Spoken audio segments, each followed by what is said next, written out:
He kōna ipurangi tēnei nā te reo irirangi o Aotearoa. This is Mediawatch. I'm Colin Peacock. Facebook, Google, Netflix and even Amazon, pretty peripheral names 20 years ago, but since then they've upended our oldest and biggest news businesses. But where is all this heading? We ask an expert who's been tracking the dominance of the big tech platforms for years and our media's dependence upon them. And we hear from a departing veteran reporter who was no media star, but certainly a stalwart of journalism. Todd Niall tells us why coverage of local matters really matters. But first, protest, pomp and ceremony, but no honeymoon. The new Parliament is underway and the new government as well. A dignified and grand state opening of Parliament. The Governor-General declaring it's open for business, laying out the government's plan for the next 3 years. That was TVNZ's political editor Jessica Mackay kicking off TVNZ1 News on Wednesday. And while the ceremonial stuff may have been dignified, Jessica Mackay said it didn't last long once the MPs cracked into it in the House. Indeed, in the first sitting of the new Parliament just the day before, well, there was a bit of a dignity deficit there too, evident in this mashup on News Hub at 6 that night. I actually think it's narcissism. It's all about them when everyone else can be respectful of the institution that they have worked hard to be elected to. But I did notice that after all the theatrics, they still swore allegiance and signed up to make sure they get paid. He called it performative narcissism. Yeah. Do you agree with that? No, he can go jump in the lake. If it was about us, I love living rent-free in his mind, and we'll continue to. Preposterous that the Māori Party should think that they are the authentic voice for Māori New Zealanders. I remind everyone again, that party got less than 3% of the vote, and a lot of their party voters were not Māori. A lot of them were hippies. And there was no one there evidently to hit back for the poor old hippies. News Hub called that a taste of the political theatre we can all expect for the next 3 years. And the Herald's Audrey Young said the honeymoon is over. But was there one at all for this new government? I took a look at all that on this week's Midweek Media Watch on Nights with Mark Leishman last Wednesday. And while we were at it, we talked about the current affairs show The Project coming to an end last week after 7 years on screen, Sky TV putting up prices again, and whether old-fashioned letters to the editor are on the way out. If you missed it, Midweek Media Watch is on the Media Watch page of the RNZ website, our section of the RNZ app, or you'll find it for free wherever you get your podcasts. Now, in his first speech as Deputy Prime Minister, Winston Peters on Wednesday had another go at the media after the speech from the throne.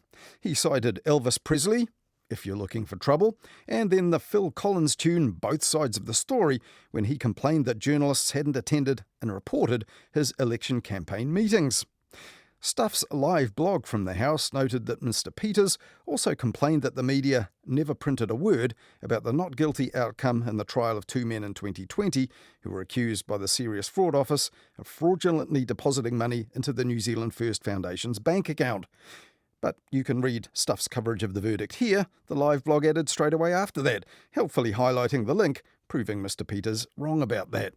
Now, as we heard in Media Watch last weekend, News Hub's Jenna Lynch also accused Winston Peters of conduct unbecoming a Deputy Prime Minister for his claims that the Public Interest Journalism Fund, launched by the former government, was an instrument of media bribery. Outlandishly and incorrectly claiming the government had, quote, bribed the media through the Public Interest Journalism Fund. You can't defend $55 million of bribery. Repeating for effect. No, you cannot defend $55 million of bribery.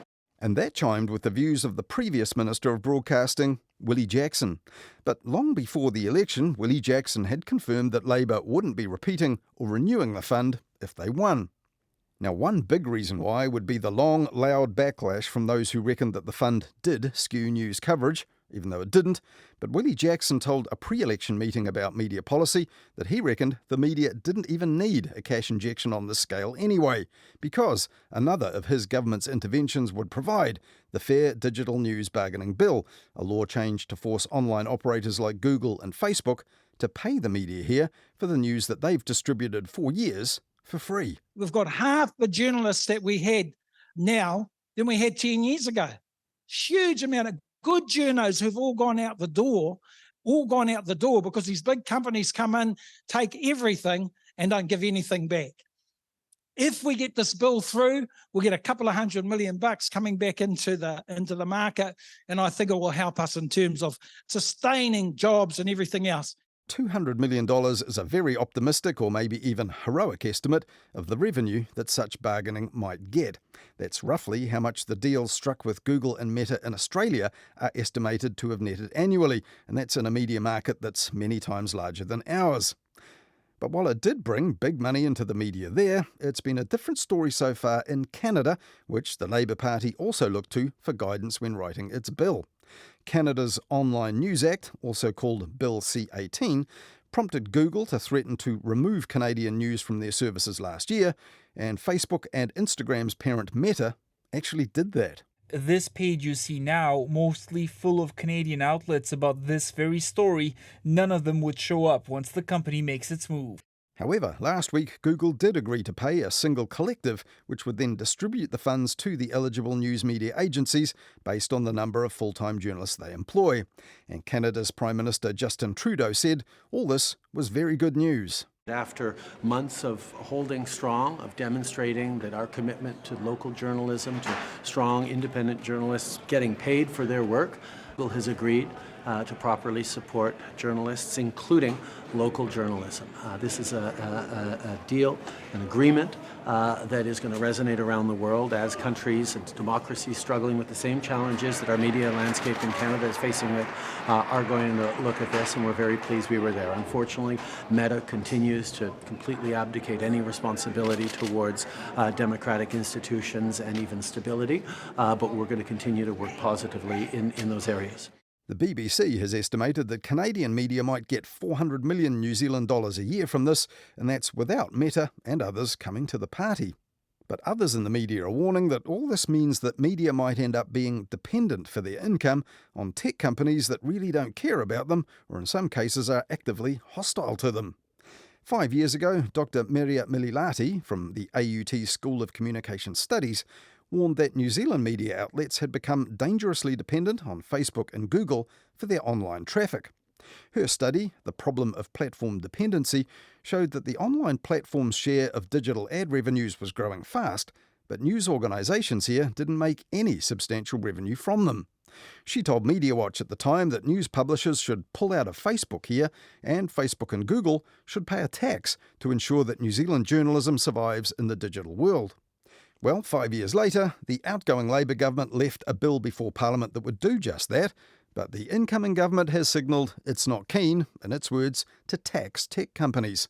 And Meria Mililati has revisited the relationship between our local media and big tech in a new book called From Paper to Platform. Now, this says that local news organisations which continue to do business using the social media companies and search engines are at the mercy of them, and they could change their services at will, not in ways that are good for our media. Instagram's new Threads app, she says, has no appetite for hard news, while Google's search results are offering less news these days, and X, formerly Twitter, has stopped showing news headlines and links on tweets.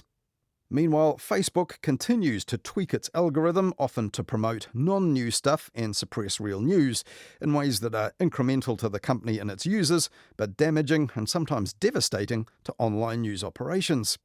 This week I asked Dr. Meria Mililati if the dependency which was a danger 5 years ago is still now, and if so, what should our media do about it? If you think that Google and Facebook and especially these two have become the major funders of the news, and then they also are funding journalism programs, journalism initiatives, the risks are increasing, not decreasing. And the one big thing, of course, is the visibility of the news. And quite rapidly, it's disappearing. The news is disappearing from these platforms.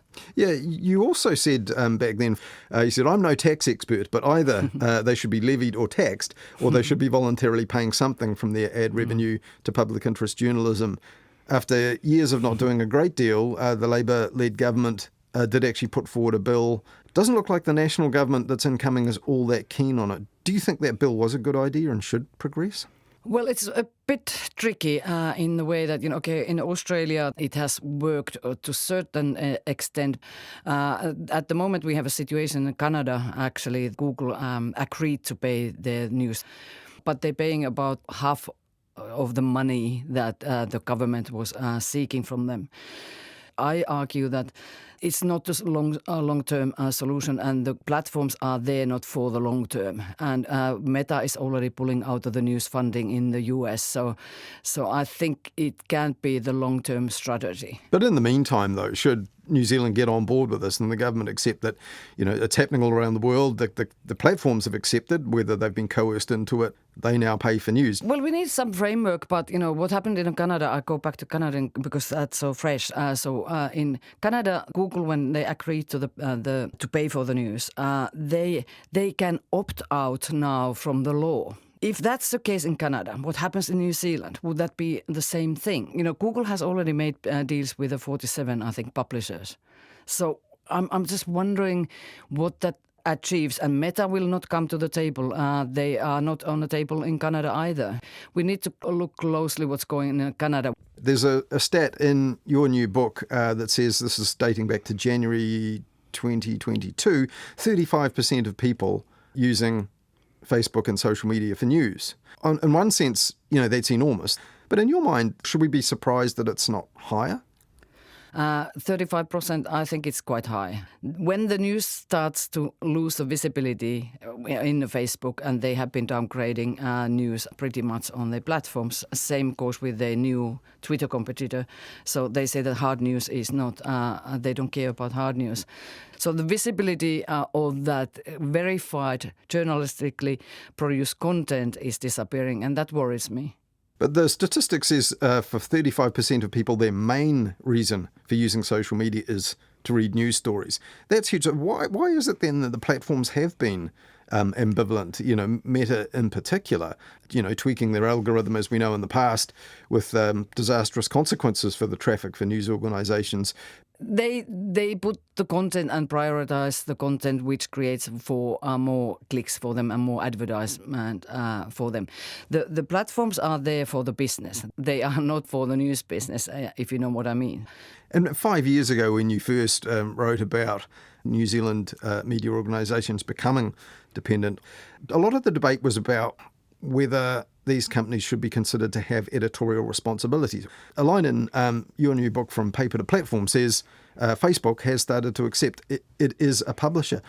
Why have they come to accept that? If we just say that they are the postmen and they're just delivering this content and they are just distribution channels, you take away that responsibility of the content they publish. And as we know, there's still a lot of harmful content spreading on the platforms. So we need to think them as the publishers. And if you look at the New Zealand law and legal definition for what is a publisher, Facebook, for example, fulfills 3 out of 4 of those things. So we need to think them as a publishers. But is the attitude changing within the company and perhaps within other platforms too? Have they started to realise over the years that it's not possible for them to hold this line of they're just the postman, not the publisher?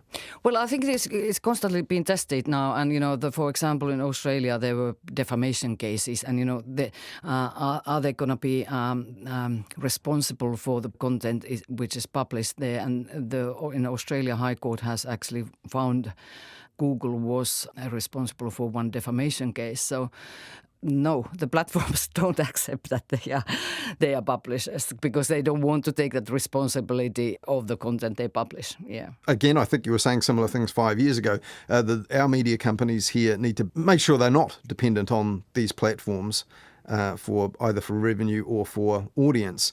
But that's easier said than done, isn't it? I mean, we saw, say, when the push came to shove over something like the COVID crisis, government with a huge budget needs to get messages out.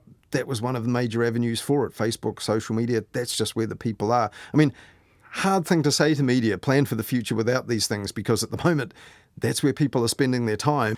Yes, I know that, and it's to a certain extent it's true, but I don't believe that Google and Facebook will be paying for news for a long time. And if you think that, what is the consequence of, for example, leaving the platform, think about staff, for example, when they left Facebook and they said that, okay, we estimated that our traffic will drop about 20%. And then they said nothing happened. And NPR had a similar kind of experience at the US public broadcaster. The traffic hardly had any impact. Staff has also left recently X, as you know. Let's see what happens with that. So they are already withdrawing. A lot of these news companies are already leaving the platforms. They have to have multiple revenue sources, and maybe the platforms have a role there, and maybe the government has a role there, but it has to be multiple sources. It can't be platform dependent, because we can see that they can destroy the business models of the news outlets. Just look what happened for the BuzzFeed and Vice. Where you say the platforms still resist this notion of having the responsibility of a publisher and prefer to be known just as the postman, the delivery mechanism. You use the term patrons. You say they're now patrons of journalism and news. Partly that's because, they have initiatives, they do training, they offer free tools like data visualization and so on. But what should they do then to show genuine good faith if this dependency that you've outlined still exists and still is a risk for our news media? Well, first, perhaps they should stop downgrading the news in their services. So they should become like a socially responsible citizens, and promote that, verified content. Well, in a way they do that, though, don't they, through things like the Google News Showcase, for example. They deal with recognised news publishers, large and small, pay them some money for it. And that's, a place on Google, one platform, for example, where they have sourced, identified, trustworthy, reliable news and put it in a service for people to find. They have done, but I'm looking for ahead, and what is happening at the moment. For example, Google, when they tweaked recently the search functions in the UK, the visibility of the news outlets dropped like 30 to 40%. Every time they do something which suits their strategy, it can harm the news. And as the patrons, they also have that power to either, continue to support the journalism or withdraw that when they want to. So there's a power imbalance there. So for example, the Westport News, a little small local newspaper, it's been in print for more than 150 years. In fact, it's just celebrated that milestone. They shortly are going to introduce an app because they've put up their own online paywall, even for their, pretty small audience. And that has been done with the assistance of the Google News initiative. So, that's would you say that's a good thing, or is this an example of the sort of patronage you talk about, which ends up being a kind of dependency, that the Westport News wouldn't be able to do it without the generosity of Google? Some of the publishers I was interviewing for a book said that the Google has done more for them than any government or any other organization. So surely for some news organization, some good has been created, but in the long term, I argue that the revenue and the business models can't be dependent on that Google funding, like the Google payments. One of the major problems that media has with the platforms is the algorithm, the way it works, and the fact that it can promote or kind of bury their content. There was a lot of paranoia perhaps about this even 5 years ago when you started raising the issue of platform dependency, because it made the companies look secretive, because it was basically a trade secret how the algorithms worked. Is that something that we can expect to see in the future, that if they want to keep their privileged place in the market, they're going to have to reveal how those algorithms really work? Yeah, that's the ambition and that's the aim, of course, that we would know, and maybe they open up that a little bit more, but I'm not sure that, because it's a competitive thing for them. Also remember that, what is going to muddle the picture is the AI and chatbots and, which is creating whole new kind of set of problems and challenges. I'm not terribly optimistic because the transparency is not the best feature. But in your book, you do outline some of the things that some of the biggest platforms, such as Facebook, have done to appear a little less opaque down the years. For example, they're publishing all their terms and conditions, but also things like an oversight board for Facebook, and they've had to front up, probably against their will, but to various, congressional inquiries in the US and parliamentary ones in the UK. So by and large, are they opening up a little more, and that is something to be welcomed? Perhaps, we know more about them than we did 5 years ago. I give you that.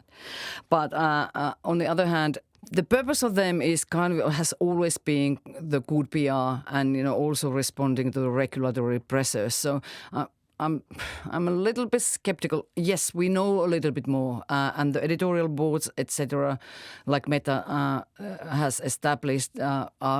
We can see their decisions, how they are making their decisions. But remember that editorial board also means that they're closer to a publisher. And in the book, you do say, just finally, news businesses are now so integrated into platform services that it's difficult for news companies to differentiate themselves in the media ecosystem. Practically impossible for them to avoid Google, for example. But you say news sites can withdraw from social media platforms. They are counterbalancing this dependence, even circumventing it with new things such as podcasts and newsletters, which are their own, which they control. Is that something we should look for and maybe even encourage in our media companies? Yeah, I think look at that resilience and build that, together. I think that's what we need to see. That how do we make that resilience? What kind of support systems beyond the platforms they can build, and then of course those revenue models are critical. So yeah, people go and buy and subscribe to the news services. That was Dr. Merja Mililahti, the author of From Paper to Platform, How the Tech Giants Are Redefining News and Democracy, a newly published book by Bridget Williams Books. And you can hear more of what she had to say about all that in the online version of this story. That's on the Mediawatch page of the RNZ website, a section of the RNZ app, or available for free wherever you get your podcasts.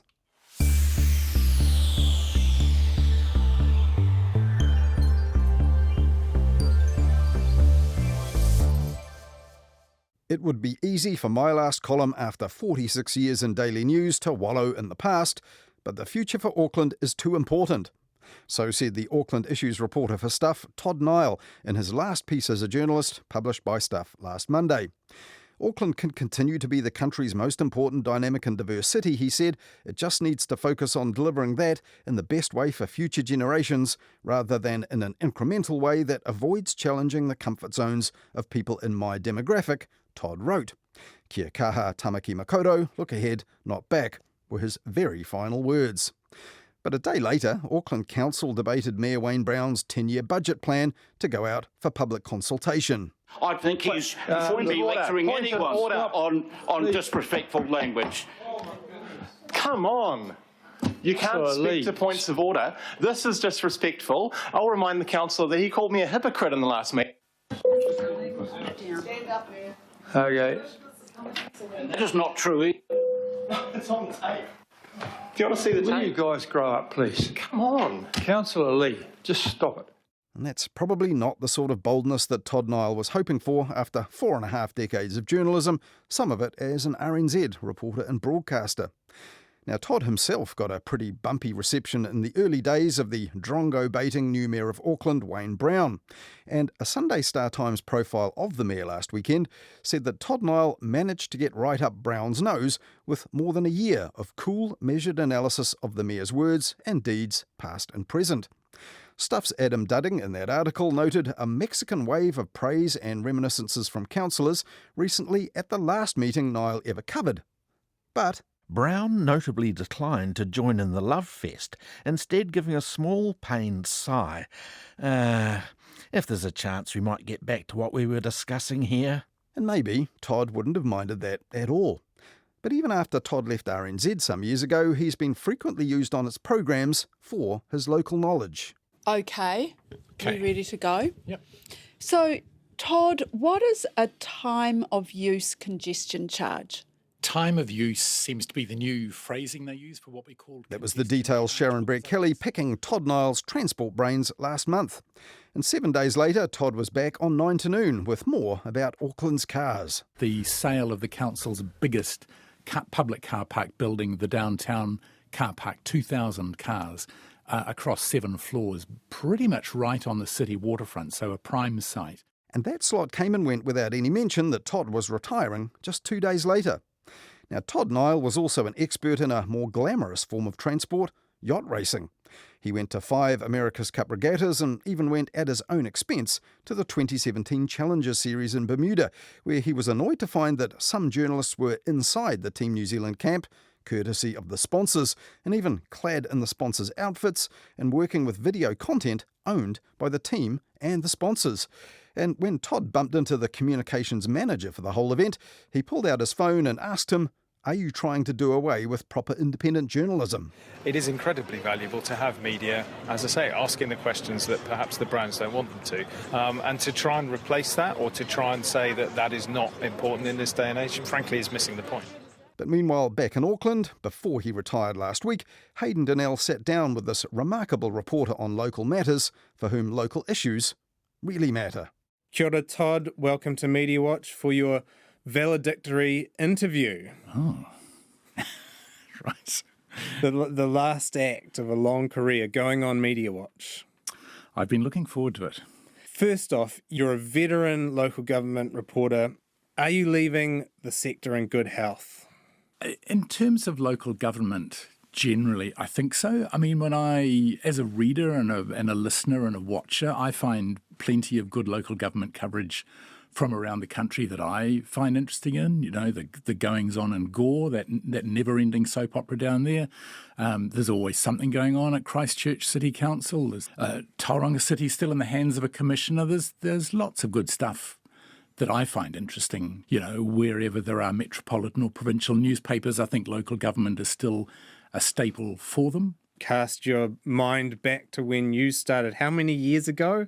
1977. Okay. There was a borough on every corner in Auckland. So there was more coverage back then, surely?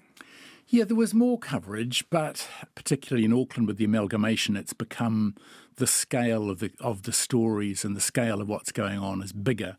And probably there are now layers that aren't getting covered, the things that are more specific to one part of the city than another, that doesn't necessarily suit, you know, media organisations that have a more of a national focus than the kind of suburban focus that used to exist, you know. Yeah, that's where we have hollowed out a little bit, right? On those, we used to have really quite well-staffed suburban papers, and North Shore Times, the Rodney Times. Each had their own newsroom, had their own staff, had their own editor. No longer. No, so the mastheads, the titles still exist, but they're served out of a pool of material. But yeah, that is, you know, not just in Auckland, but that's happening around the country, that really local level of hyper-local coverage is kind of going. I don't know that anyone could now start a newspaper as such with a physical product. I mean, the costs just of printing and producing and distributing. There's always this hope that something will come and fill the void at the more local level. I guess it's going to have to be online, but then there's that old online thing of, you know, how do you pay for it? What's one part of council business that you really wish was covered more in our media? I think particularly in the cities and particularly in Auckland, the area that kind of has my focus most of the time is that kind of intersection between climate change policy and transport, because between the two of those, that is the biggest challenge that the city faces. You know, that almost is the existential issue, more so than will the rates be 9% or 8% and that sort of thing. I don't think there could be too much coverage of that area in my view. I hope I'm wrong, but in Auckland particularly, I kind of have the sense that things may be shifting in reverse, or at least coasting in neutral, rather than the big kind of policy and political commitments that were made. You know, targets were set. We'll halve emissions by 2030. They'll be carbon zero by 2050. And having done all the right things, now that it is time to actually do the stuff and implement this transport emissions reduction plan, there's almost a majority view, yeah, well, there are other things to do and not quite enough money, so let's just, you know, muddle along a bit further. The cumulative impact of the central government change as well, and that there might not be such a push from the national level to deal with these things, I think is quite a worrying trend. And that's why I kind of feel that particularly for a big metropolitan area like Auckland, that is the issue for the next 3 years or more. Do you think we in the media have failed to convey the reasons for why these plans have been put in place and also what they'll mean for people? I don't think it's a failure of media. I mean, it's stuff that you know, there has been a huge push on climate reporting. In general, the steps that Auckland has been going through have been well reported, and, you know, the plans and the targets were all unanimously set.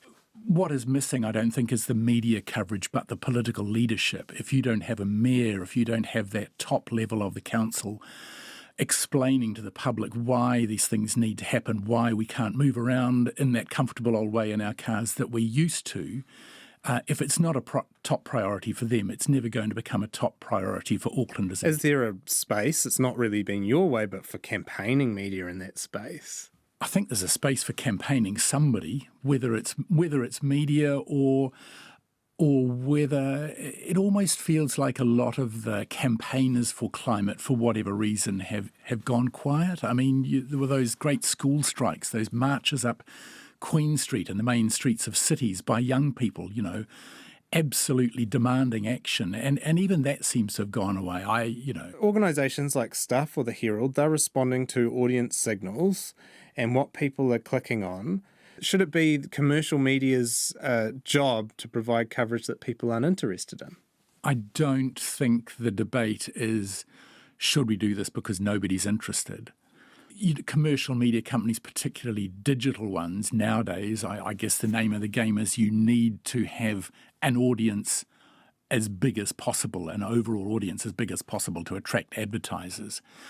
So I suppose within that is the discussion, so how do we get that audience? And is it easier to get that audience in this direction rather than that direction? And local government, like most specialist areas of reporting, like education or health, requires a commitment of resources. You know, it needs people to be permanently on it, making relationships, understanding things, you know, being able to figure out how to explain what's going on. And I guess the challenge for media companies is having resources dedicated to one thing when maybe the appeal is also having resources that can move around and do this and that. And generalists is the trend. Yeah. Going back a couple of decades, that was the bread and butter of media, is you know, having an area that you worked in and you understood and you developed relationships. And I've had the benefit of being able to do that. I guess it's harder now for journalists going into the trade perhaps to find an environment where that ability to specialise and focus exists. I don't know that I'd like to be responsible for making those decisions and being responsible for the commercial outcomes. You know, it's easy for me as a journalist to say what it should be. Does it rob media companies of agency somewhat to say, oh, well, people just aren't interested in local government? I mean, the cliche in explaining why local government matters is that in people's daily lives, it's playing a bigger part in their daily life probably than central government. It's a cliche because it's true, Todd. It is true. Almost everything in your daily life is local government. The footpath you walk on, the bus that does or doesn't turn up, the library that may or may not be open when you want it to, the sports facilities. So it does matter, and I think people are interested. Maybe it's not understood. Maybe it's when you get your rates bill as a property owner that you really start to go, hey, I'm paying them all that money. What am I getting for it? Who's running the show? What are they doing? You know, even people who aren't property owners, local government matters. Even small stuff like the debate recently in Auckland around Karangahape Road and taking away 27 car parks that are available on the curbside, sometimes only for part of the day, to enable the buses to go through. It seems like a small thing, but it's part of a bigger picture of changes that we need to make in transport getting around. So it's whether we need to fundamentally change the way that we're setting up our road spaces and enabling people to get around the city. Are you going to miss it? Yeah, I am. But the great thing about being a journalist is not just the story that you produce, but being able to be inside the goldfish bowl, knowing what else was going on, the stuff that you can't report or shouldn't report, or, you know, that is a fascinating part of being a journalist, is being on the inside. And as much as the stories will be interesting to read, I suppose I'll miss that part of it. Slightly different tack, Todd. You're a huge America's Cup fan, and you actually went to the America's Cup in Bermuda in 2017. And at the time, you got in touch with Mediawatch to complain that the sponsor Toyota was running all of the media availability at the time. Is that kind of intrusion something that we should be wary of that's happening more and more in media? But at the time, that was an interesting development in sporting coverage. And I think outside the America's Cup, that has become more so, where in addition to your basic mainstream coverage of an event, a major sponsor wants to have coverage that they can be associated with. So that was quite a jolt, I guess, having covered 5 other America's Cups before that, to find that arriving in the sport. It was the jolt of change, and that change seems to have rolled on through other sports as well, that, you know, sports coverage, as well as being normal news media fodder, also has a value to the sponsors that they want increasingly to get something back from. The gig, you don't think it'll ever happen in politics and local government? Wow. Coverage of the Auckland Council brought to you by... They do have their own media outlets, or they used to. Yeah. I don't think so, not in mainstream media. That I don't think any mainstream media company would link politics to commercial coverage. It's different to lifestyle things and certain aspects of sport coverage, but no, I don't see a risk there. Thank you very much for joining us for your valedictory interview, Todd Niall. Thank you. That was Todd Niall, formerly a long-serving RNZ reporter and presenter, and more recently the Auckland Issues correspondent for Stuff, until last Thursday, when he called it a day after more than 45 years in journalism. Now, while Todd in recent years was dedicated to local issues in Auckland, as he himself said, he was just one part of a big city media machine that was able to keep an eye on things there. But local news and issues in the regions don't always get such a dedicated focus, and recently many local papers and radio stations have either closed down or slimmed down their newsrooms in the regions. But that doesn't mean that other outlets aren't covering news and issues for their communities. And next week here on Mediawatch, Hayden Donnell reports back from Horowhenua on who's doing the business at the grass and flax roots there, with a small incursion across the border into Kapiti while he was at it. But for this weekend, that's all from us here at Mediawatch. We'll be back with more on the media with Midweek Mediawatch after the news at 10 next Wednesday on Nights with Mark Leishman, and then back again with the same time next weekend here on RNZ National.